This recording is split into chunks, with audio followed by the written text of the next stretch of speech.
Hello children, welcome to MS Dange's English class. In today's class we learn active voice and passive voice. ಇದನ್ನು ನಾವು ಕನ್ನಡದಲ್ಲಿ ಕರ್ತರಿ ಪ್ರಯೋಗ ಮತ್ತು ಕರ್ಮಣಿ ಪ್ರಯೋಗ ಎಂದು ಕರೆಯುತ್ತೇವೆ. ಇಂಗ್ಲಿಷ್ನಲ್ಲಿ ಆಕ್ಟಿವ್ ವಾಯ್ಸ್ ಪ್ಯಾಸಿವ್ ವಾಯ್ಸ್ ಹಾಗೂ ಕನ್ನಡದಲ್ಲಿ ಕರ್ತೃ ಮತ್ತು ಕರ್ಮಣಿ ಪ್ರಯೋಗ ಎಂದು ಕರೆಯುತ್ತೀವಿ.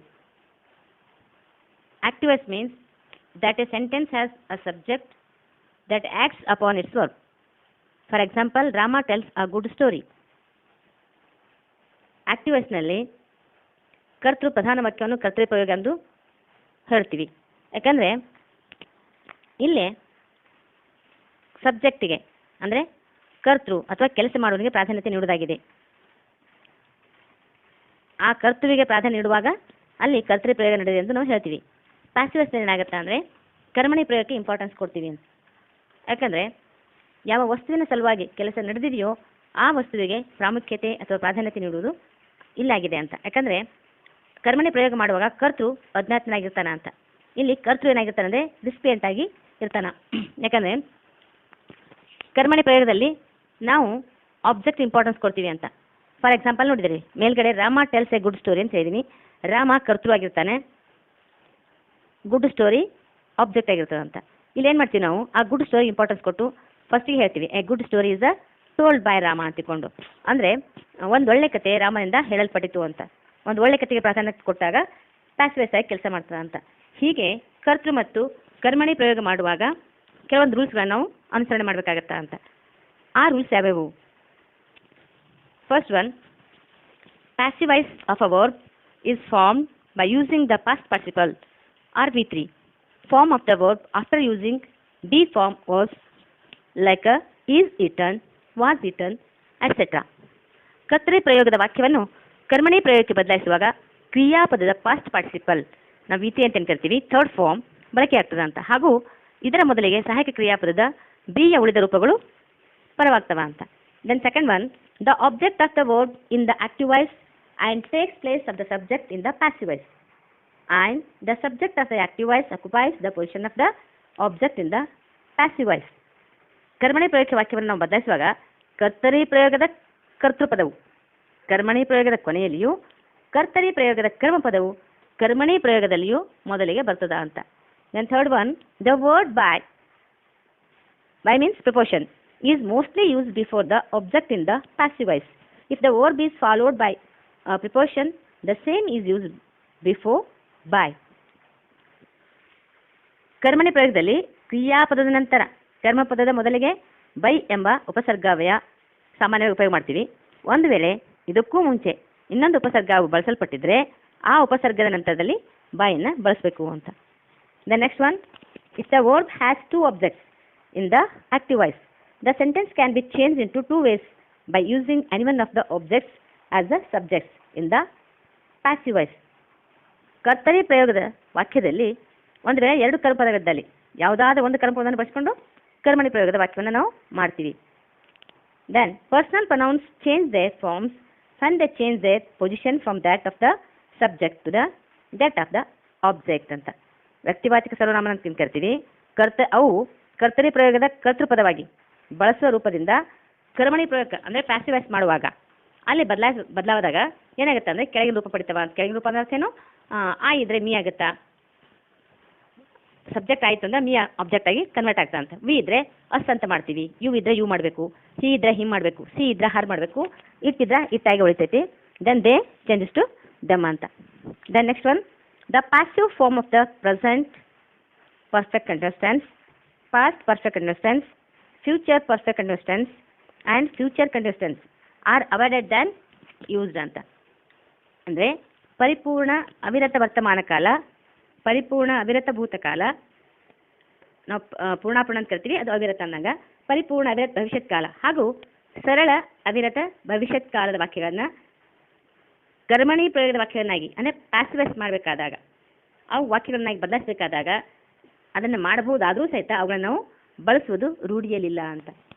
The next one, while changing active voice into passive voice and passive voice to active voice, tense and the form of sentence will not change. ಅಂದರೆ ಆಕ್ಟಿವ್ ವಾಯ್ಸ್ನಿಂದ ಪ್ಯಾಸಿವ್ ವಾಯ್ಸ್ಗಾಗಲಿ ಪ್ಯಾಸಿವ್ ವಾಯ್ಸ್ನಿಂದ ಆಕ್ಟಿವ್ ವಾಯ್ಸ್ಗಾಗಲಿ ವಾಕ್ಯಗಳನ್ನು ಬದಲಾಯಿಸುವಾಗ ವಾಕ್ಯದ ಕಾಲ ಅಂದರೆ ಟೆನ್ಸ್ ಮತ್ತು ರೂಪ ಫಾರ್ಮ್ ಬದಲಾಗೋದಿಲ್ಲ ಅಂತ ನಮ್ಗೆ ಗೊತ್ತಿರಬೇಕು. ಅದನ್ನ ಅಂದರೆ ನೆನ್ಪಿಟ್ಕೊಂಡಿರ್ಬೇಕು ಅಂತ. ದೆನ್ ಎಕ್ಸಾಂಪಲ್ಸ್ ನೋಡೋಣ. ಫಸ್ಟಿಗೆ ಸಿಂಪಲ್ ಪ್ರೆಸೆಂಟ್ ಟೆನ್ಸ್. ಇಲ್ಲಿ ಆಕ್ಟಿವ್ ವಾಯ್ಸ್ ಫಾರ್ಮುಲಾ ಮತ್ತು ಪ್ಯಾಸಿವ್ ವಾಯ್ಸ್ ಫಾರ್ಮುಲಾ ನಾವು ಅರ್ಥ ಮಾಡ್ಕೊಂಡ್ಬಿಟ್ರೆ ಸೆಂಟೆನ್ಸನ್ನು ನಾವು ಮಾಡಲಿಕ್ಕೆ ಈಸಿ ಆಗುತ್ತಾ ಅಂತ. ಫಸ್ಟ್ ನಮ್ಮ ಆಕ್ಟಿವ್ ವಾಯ್ಸ್ ಫಾರ್ಮುಲಾ ಏನು ನೋಡಿಕೊಂಡ್ರೆ subject it means V1 plus O ಅಂತ ಬರೆದಿದ್ದೀನಿ. S means subject, V means verb, O means object. Then passive voice formula O plus HV plus V3 plus by plus S ಅಂತ. ಇಲ್ಲಿ ನಾವು helping verb ಏನಾಗಿ ಬಳಸ್ತೀವಿ ಅಂದರೆ ಈಸ್ ಮತ್ತು R ಅನ್ನು ಬಳಸ್ತೀವಿ ಅಂತ. O means subject, HV means helping verb, V3 means past particle of the verb, then by, then subject ಅಂತ. For example I eat an apple. ಇದು ಆಕ್ಟಿವ್ ವಾಯ್ಸ್ ಆಗಿತ್ತಂದ್ರೆ ಪ್ಯಾಸಿವ್ ವಾಯ್ಸ್ ನಾವು ಏನು ಕನ್ವರ್ಟ್ ಮಾಡ್ತೀವಿ ನಮ್ಮ ರೂಲ್ಸ್ ಪ್ರಕಾರ ಆ್ಯನ್ ಆ್ಯಪಲ್ ಫಸ್ಟಿಗೆ ಬರ್ತೀವಿ. An apple is eaten by me. I tends to me ಆಗುತ್ತಿಲ್ಲ. ನಾನು ಒಂದು ಸೇಬಣ್ಣನ ತಿನ್ನುತ್ತೇನೆ ಅಂತ ಆಕ್ಟಿವ್ ವಾಯ್ಸ್ನಲ್ಲಿದ್ದರೆ ಒಂದು ಸೇಬಣ್ಣು ನನ್ನಿಂದ ತಿನ್ನಲ್ಪಟ್ಟಿತು ಅಂತ ಪ್ಯಾಸಿವ್ ವಾಯ್ಸ್ನಲ್ಲಿ ಆಗುತ್ತಾ. ವಿ ಡ್ರಿಂಕ್ ಟೀ, ನಾವು ಚಹಾ ಕುಡಿಯುತ್ತೇವೆ ಅಂತ. ಇದನ್ನು ನಾವು ಹೇಗೆ ಮಾಡ್ತೀವಿ ಪ್ಯಾಸಿವ್ ವಾಯ್ಸ್ಗೆ ಹೋದಾಗ ಫಸ್ಟಿಗೆ ಟೀ ಬರಿತೀವಿ. Tea is helping verb is ಆಗುತ್ತೆ. Then drink changes to drunk. Drink V3 drunk. We already ನಮ್ಮ ಫಾರ್ಮುಲಾ ಪ್ರಕಾರ ಬೈ ಬಳಸ್ತೀವಿ. Then we changes to us. ಇದು ಪ್ಯಾಸಿವ್ ವಾಯ್ಸ್ ಹೇಗುತ್ತೆ ಅಂದರೆ tea is drunk by us. Then you eat bread, ನಾನು ಬ್ರೆಡನ್ನು ತಿನ್ನುತ್ತೇನೆ ಅಂತ. ಬ್ರೆಡ್ಡು ನನ್ನಿಂದ ತಿನ್ನಲ್ಪಟ್ಟಿತು ಅಂತ ಹೇಳಬೇಕಾದಾಗ bread is eaten by you ಅಂತ ಬರಿತೀವಿ. ದೆನ್ ಹಿ ಈಟ್ಸ್ ಬನಾನಾ, ಅವನು ಬಾಳೆಹಣ್ಣನ್ನು ತಿನ್ನುತ್ತಾನೆ.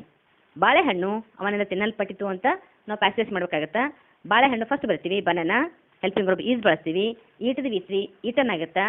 Then by he changes to him, ಅಂದರೆ banana is eaten by him. ಇದೇ ಥರ ವಾಕ್ಯ ಆಗಿದೆ ಅಂದರೆ she eats an apple is eaten by her. It eats sugar cane or elephant eats sugar cane ಅಂತ ಅಂದ್ಕೊಂಡ್ರೆ passive ವಾಯ್ಸ್ನಲ್ಲಿ sugar cane is eaten by it or sugar cane is eaten by elephant. The next one example Saurabh and Satyendra eats ice cream. Ice cream is written by Saurabh and Satyendra. Then we go to next tense, present continuous tense. ಅಂದರೆ ಅಪೂರ್ಣ ವರ್ತಮಾನ ಕಾಲ ಅಂತ. ಅಲ್ಲಿ active voice formula ಏನಿದೆ ಅಂದರೆ S plus HV plus V1 plus ING plus O. Helping ವರ್ಬಲ್ಲಿ ಏನಿದೆ ಬರುತ್ತೆ ಅಂದರೆ ಪ್ರೆಸೆಂಟ್ ಕಂಟಿನ್ಯೂಸ್ ಟೆನ್ಸ್ನಲ್ಲಿ ಆಮ್ ಈಸ್ ಆರ್ ಇರುತ್ತೆ. ಪ್ಯಾಸಿವ್ ವಾಯ್ಸ್ನಲ್ಲಿ ಇದು ಹ್ಯಾಕ್ ಕನ್ವರ್ಟ್ ಆಗುತ್ತೆ ಅಂದರೆ ಅಲ್ಲಿರುವಂಥ formula O plus HV plus being plus V3 plus by plus subject. Helping verb change ಆಗಂಗಿಲ್ಲ. ಈಸ್ ಆರನ್ನು ಬಳಸ್ತೀವಿ, ಯಾಮನ್ನು ಬಳಸಂಗಿಲ್ಲ ಅಷ್ಟೇ. For example I am eating strawberry and banana. I subject, am helping verb ಇದೆ. Eating means V1 plus ING.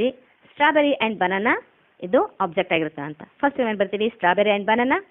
Then helping verb ಏನು use ಮಾಡ್ತೀವಿ ಇಲ್ಲಿ are. Then ING changes to being ಅಂತ ಬರಿತೀವಿ. V3 ಏನಾಗುತ್ತೆ ಇಟ್ಟದ್ದು ಈಟನ್ ಆಗುತ್ತೆ. ದೆನ್ ಬೈ, ಆಮೇಲೆ I changes to me.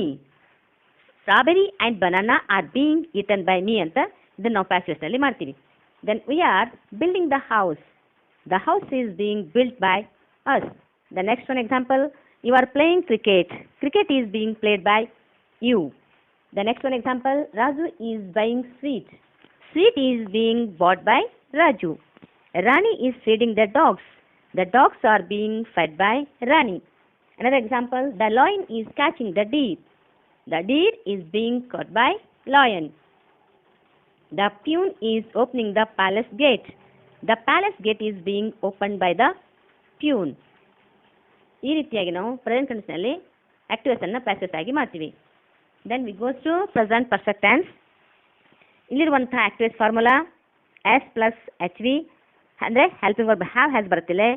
Then plus V3 plus object. Already ಇಲ್ಲಿ ಪರ್ಫೆಕ್ಟ್ ಅಂದಾಗ ಕಂಪ್ಲೀಟ್ ಆಗಿರುತ್ತೆ ಅಂತ. ನಮ್ಮ ಕೆಲಸ ಕಂಪ್ಲೀಟ್ ಆಗಿದ್ದಕ್ಕೆ ನಾವು ಪರ್ಫೆಕ್ಟ್ ಟೆನ್ಸ್ ಅಂತ ಹೇಳ್ತೀವಿ. ದೆನ್ ಪ್ಯಾಸಿವ್ ಏನಾಗುತ್ತೆ formula O plus HV plus been plus V3 plus by plus subject. Helping verb ಅದೇ ಇರ್ತವ ಅಂತ, ಹ್ಯಾವ್ ಹ್ಯಾಸ್ ಇರ್ತವ. ಫಾರ್ ಎಕ್ಸಾಂಪಲ್ ನೋಡ್ರಿ, ಐ ಹ್ಯಾವ್ ಡ್ರಂಕ್ ಕಾಫಿ. ನಾನು ಕಾಫಿಯನ್ನು ಆಲ್ರೆಡಿ ಕುಡಿದೀನಿ ಅಂದಂಗೆ ಕಂಪ್ಲೀಟ್ ಆಗಿತ್ತು ವರ್ಕ ಅಂತ. ಕಂಪ್ಲೀಟ್ ಆಗಿದ್ದು ವರ್ಕಿಗೆ ನಾವು ಹೇಳ್ತೀವಿ ಕಾಫಿಯನ್ನು ಕುಡಿದಿದ್ದೇನೆ ಅಂತ. Coffee has been drunk by me. Coffee ನನ್ನಿಂದ ಕುಡಿಯಲ್ಪಟ್ಟಿತು. We have sung a song. A song has been sung by us. The next one example, you have told stories. Stories have been told by you. He has sold mangoes. Mangoes have been sold by him. She has learned Kannada. Kannada has been learned by her. It has taken food. Passionately, food has been taken by it. Then actually another example. They have brought beautiful flowers. Beautiful flowers have been brought by them. Rama and Sita has cut cakes. Cakes have been cut by Rama and Sita. ಇಲ್ಲಿ cut ಅನ್ನುವಂಥ verb change ಆಗಲ್ಲ, with same ಉಳಿತಾರೆ, remaining ಉಳಿತು ಅಂತ. ಇದಕ್ಕೆ ನಾವೇನಂತೀವಿ, peculiar verb ಅಂತ ಹೇಳ್ತೀವಿ. ಕೆಲವೊಂದು verb regular verb ಇರ್ತಾವೆ, ಕೆಲವೊಂದು ಇರೆಗ್ಯುಲರ್ ವರ್ಬ್ ಇರ್ತಾವೆ, ಮತ್ತು ಕೆಲವೊಂದು ಪೆಕ್ಯುಲಿಯರ್ ವರ್ಬ್ ಇರ್ತಾವೆ ಅಂತ ನಾವು ಮುಂದ್ಗಡೆ ಇನ್ನೊಂದು ಇದರಲ್ಲಿ ನಾವು ನೋಡ್ಕೊಳ್ಳೋಣ ವರ್ಬ್ಸ್ ಬಗ್ಗೆ ಡೀಟೇಲ್ಸ್ ಆಗಿ. ಇಲ್ಲೇ ಕಟ್ ಏನಿದೆ ಅಂದರೆ ಸ್ಪೆಷಲ್ ಆಗಿ ಚೇಂಜ್ ಆಗಂಗಿಲ್ಲ, ಕಟ್ ಆಗಿ ಉಳಿದಿರ್ತದ ಅಂತ. ದೆನ್ ಸಿಂಪಲ್ ಪಾಸ್ಟ್ ಟೆನ್ಸಿಗೆ ಹೋದಾಗ ಅಲ್ಲಿರುವಂಥ ಫಾರ್ಮುಲಾ ಏನಂದರೆ ಆಕ್ಟಿವ್ ಎಸ್ನಲ್ಲಿ S plus V2 plus object. S means subject, V2 means past of the verb, then O means object. In past tense formula andre O plus HV plus was were andre illa helping verb, then plus V3 plus by plus S means subject. For example, I ate an apple.